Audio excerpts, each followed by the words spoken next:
स्वागत है आप लोगों को हमारे इस क्लास में। आज हम इस पूरे हिंदी का लास्ट 3 चैप्टर करेंगे। यहाँ पर हम लोगों का चैप्टर बाय चैप्टर ऑब्जेक्टिव समाप्त हो जाएगा। इसके बाद हम लोग क्वेश्चन बैंक और मॉडल पेपर का संपूर्ण ऑब्जेक्टिव कराएंगे हम, और वो भी लाइव कराएंगे, क्योंकि शुरू में जब आया था तो इस कैमरे के पीछे बोलने में थोड़ी कठिनाइयाँ हो रही थी। सामना सामनी जो बोला जाता है उसमें और इसमें थोड़ा अंतर न है, इसीलिए हम लाइव न आकर अपने मोबाइल से ही आप लोगों को सपोर्ट करने का प्रयास किए कि आप लोग चैप्टर बाय चैप्टर ऑब्जेक्टिव कर ले एक बार, कि किस चैप्टर से कितनी ऑब्जेक्टिव बनने की संभावना है उसके बारे में तो आप लोगों का अंदाज़ा लग जाए। और इन सब चैप्टर से जो हम चैप्टर बाय चैप्टर ऑब्जेक्टिव करा रहे हैं, इनसे संभावना नहीं है कि इससे आगे कोई ऑब्जेक्टिव बने, और बनता है तो 2 4 5 ऑब्जेक्टिव बन ही सकता है, आप देख लीजिएगा उसको। और जो क्वेश्चन बैंक हम कराएंगे और मॉडल पेपर कराएंगे वो भी हिंदी के कराएंगे, दूसरे कुछ का नहीं करा सकते हैं, क्योंकि हम जानते हैं कि आप लोग सब विषय का तैयारी करते होंगे। हिंदी जो है, हिंदी और इंग्लिश, यहीं इंग्लिश का भी आप तैयारी करते होंगे। हिंदी जो है ये सब बच्चा सोचता है कि हम लोग इसे लास्ट में तैयारी कर लेंगे, इसीलिए लास्ट में तैयारी करने के लिए हम ये ऑब्जेक्टिव ले आए, ताकि आप लोगों का ऑब्जेक्टिव क्वेश्चन तो बन जाए, और 10 दिन, लास्ट 10 दिन में हम आपको लिखने का ट्रिक, मतलब जो भी हो सकता है उसको हम सिखा पाएंगे इस ऑनलाइन के ज़रिए। ऑफलाइन में रहते लो तो कुछ अलग ही बात होता है। ऑफलाइन के आज तक स्टूडेंट वह हिंदी में माहिर हो चुके हैं। हिंदी में ही नहीं, फिजिक्स में भी, केमिस्ट्री में भी, मैथ में भी माहिर हो चुके हैं, और इंग्लिश को छोड़ो ही मत। लेकिन हमारा मन किया कि हम भी करा दे थोड़ा, कि आप लोगों को सपोर्ट मिल जाए, नहीं तो हम आने वाले नहीं थे ऑनलाइन। चलिए बढ़ते हैं अगले क्वेश्चन की ओर, मगर इसके बाद हम लाइव क्लास कराएंगे, क्योंकि मैं शुरू में आया था तो इसमें थोड़ा बोलने में कठिनाई हो रही थी, इसलिए अगर डायरेक्ट लाइव स्टार्ट कर देते हैं तो थोड़ा समस्या बेसी बढ़ जाती थी। और 10th का हम लाइव ही चला रहे हैं, उसमें भी आकर आप सपोर्ट करते रहिए, और लाइव में जो भी गलतियाँ होगी उसको आप कमेंट में लिख कर, या व्हाट्सअप है, वीडियो के डिस्क्रिप्शन में व्हाट्सअप है, उस व्हाट्सअप को ज्वाइन कीजिए और उसमें लिख कर बताइए हमको कि क्या क्या दिक्कतें हो रही हैं, और जो हो रहा है वो देख ही रहे हैं आप लोग। चलिए बढ़ते हैं ऑब्जेक्टिव क्वेश्चन की ओर, बकवास ढेर हो गया। जब यहाँ पर बढ़ते हैं ऑब्जेक्टिव क्वेश्चन की ओर और छोड़ते हैं। विनोद कुमार शुक्ल को रघुवीर सहाय स्मृति पुरस्कार किस वर्ष मिला? एम 1992 ईस्वी में, 1994 ईस्वी में, 1997 ईस्वी में, 1999 ईस्वी में, किस वर्ष मिला? इसका आंसर है 1992 ईस्वी में। नौकरी की कमी जो उपन्यास है, विनोद कुमार शुक्ल,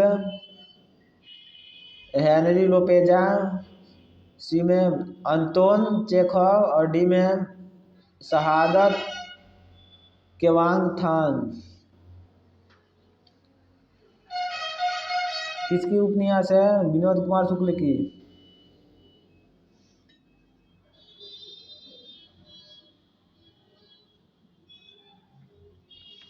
प्यारे नन्हे बेटे को कविता में लोहा किसका प्रतीक है? कर्म का, और ए में धर्म का, बी में कर्म का, सी में मशीन का, डी में युद्ध का। किसका प्रतीक है? कर्म का। बढ़ते हैं अगले क्वेश्चन की ओर। विनोद कुमार शुक्ल का निवास स्थान कहाँ है? उत्तर प्रदेश, रायपुर छत्तीसगढ़, रायपुर छत्तीसगढ़, बिहार पंजाब, बिहार पंजाब। कहाँ है? रायपुर छत्तीसगढ़। प्यारे नन्हे बेटे को शीर्षक कविता के कवि है? ए में रघुवीर सहाय, बी में गजानंद माधव मुक्तिबोध, गजानंद माधव मुक्तिबोध, सी में विनोद कुमार शुक्ल, डी में अशोक वाजपेयी। क्या है? कुमार, सॉरी, विनोद कुमार शुक्ल। क्या है? विनोद कुमार शुक्ल। बढ़ते हैं अगले चैप्टर की ओर। यहाँ तक इस चैप्टर का ऑब्जेक्टिव समाप्त होता है। बढ़ते हैं अगले चैप्टर की ओर। अशोक वाजपेयी द्वारा लिखित हार जीत को हम स्टार्ट करने वाले हैं। अशोक वाजपेयी का जन्म 1941 ईस्वी में हुआ। बढ़ते हैं इसके ऑब्जेक्टिव क्वेश्चन की ओर। अशोक वाजपेयी किस काल के कवि है? ए में भक्ति काल, बी में छायावाद काल, और सी में रीति काल, और डी में आधुनिक काल। किस काल के कवि है? आधुनिक काल के। हार जीत किस प्रकार की रचना है? पद गीत, गद्य गीत, शोक गीत, हर्ष गीत। हार जीत किस प्रकार की रचना है? हार जीत जो है गद्य गीत है, गद्य कविता है, गद्य गीत बोल रहे हैं, गद्य कविता। अशोक वाजपेयी का जन्म कब हुआ था? अशोक वाजपेयी का जन्म कब हुआ था? 1940 ईस्वी में, 1942 ईस्वी में, 1941 ईस्वी में, 1944 ईस्वी में। कब हुआ था? 1941 ईस्वी में। कब हुआ था? 1941 ईस्वी में। बढ़ते हैं अगले क्वेश्चन की ओर। हार जीत शीर्षक कविता में मस्क वाला क्या कर रहा है? ए में सड़क सींच रहा है, बी में गीत गा रहा है, सी में रोशनी कर रहा है, डी में पानी भर रहा है। क्या कर रहा है?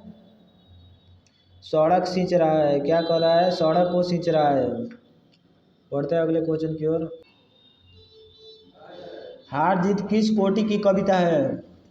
यहाँ पर पूछा है किस प्रकार की कविता, नहीं किस कोटि की कविता है। किस प्रकार की रचना, नहीं किस कोटि की कविता है। ये भी ध्यान रखें, ऊपर पूछा था कि किस प्रकार की रचना है, तो गद्य कविता। और किस कोटि की कविता है? ए में गद्य गीत, बी में गद्य कविता, सी में नई कविता, डी में अकविता। किस कोटि की कविता है? गद्य कोटि की कविता है, गद्य गीत कोटि की कविता है। किस कोटि की? गद्य गीत कोटि की कविता है।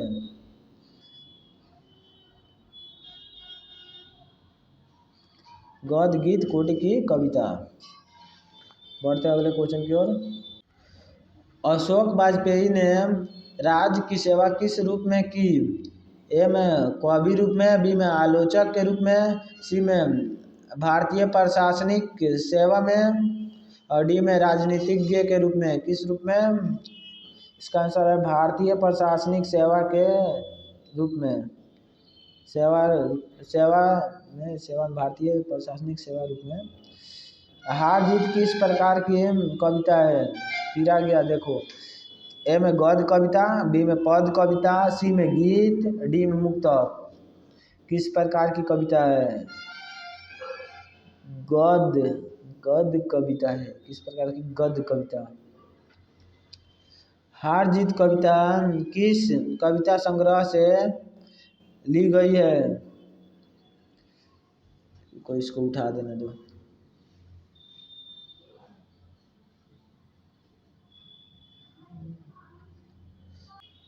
हार जीत कविता किस कविता संग्रह से ली गई है?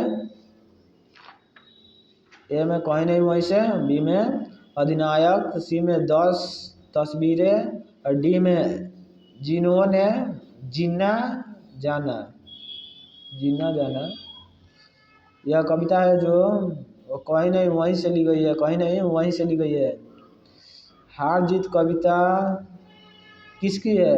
ए में ज्ञानेंद्र पति, बी में अशोक वाजपेयी, सी में रघुवीर सहाय, डी में गाजानंद माधव मुक्ति बोध। किसकी है? अशोक वाजपेयी की है। किसकी? अशोक वाजपेयी की। अशोक वाजपेयी का जन्म कहाँ हुआ था? ए में बिहार, उत्तरांचल, उत्तर प्रदेश, छत्तीसगढ़। इसका आंसर बताइए लोग, कहाँ हुआ था? कहाँ हुआ था? छत्तीसगढ़। हार जीत कविता संकलन कहीं नहीं वहीं से उद्धृत है, जिसके कवि है ए में अशोक वाजपेयी, सी में रघुवीर सहाय, डी में ज्ञानेंद्र पति और डी में शमशेर बहादुर सिंह। इसके जिसके कवि कौन है? रघुवीर सहाय। कौन है? रघुवीर सहाय। यहाँ तक अशोक वाजपेयी का हार जीत कविता के ऑब्जेक्टिव समाप्त होता है। बढ़ते हैं अगले चैप्टर की ओर, जो लास्ट एंड समाप्त चैप्टर है। इसकी ओर आपको हमारी वीडियो पसंद आई हो तो लाइक करें, सब्सक्राइब करें, दोस्तों के पास शेयर भी करें।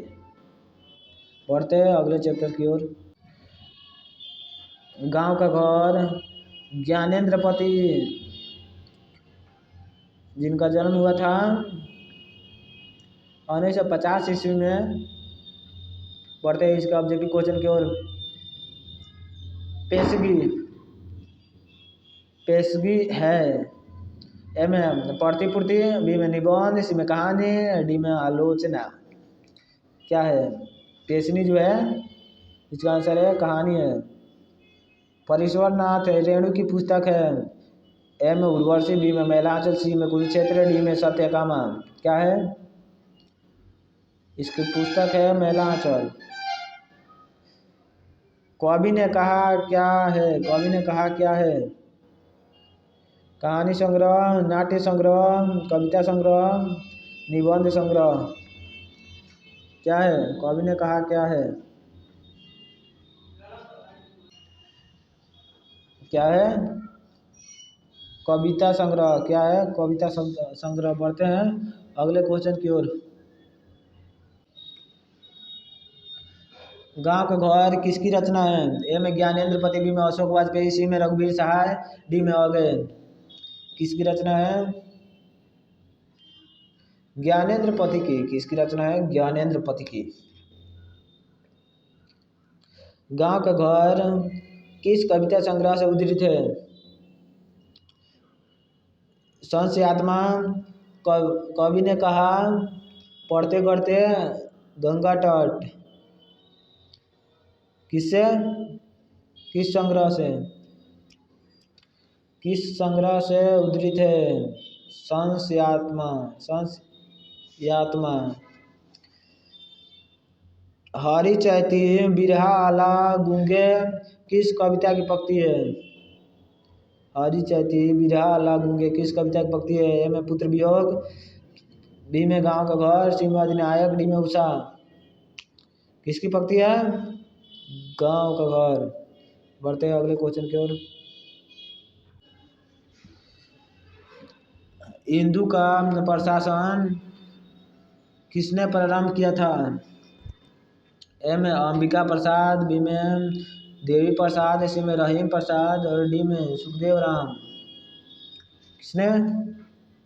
अंबिका प्रसाद।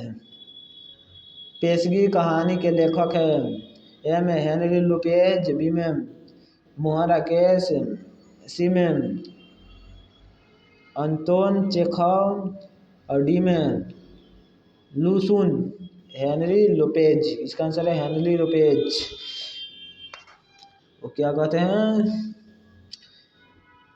एक डायलॉग है जो सनी देओल का है, काजल इन हाथों ने केवल शस्त्र छोड़ा है, चलाना नहीं। इसी प्रकार आप लोगों को भी होना चाहिए एग्जाम के लिए। एग्जाम हमने गेम खेलना छोड़ा है, याद करना नहीं। आओ तो कैसा आएगा, तुझको फाड़ देंगे, चीर देंगे और लिख कराएंगे। में 100 ऑब्जेक्टिव करेंगे, ऑब्जेक्टिव नहीं क्वेश्चन करेंगे, 100 में 100 क्वेश्चन करेंगे और 50 में 50 सही होगा। Accurate accurate accurate. जय हिंद जय भारत, अपना तैयारी करते रहिए। मिलते हैं अब लाइव क्लास में मिलेंगे। जय हिंद।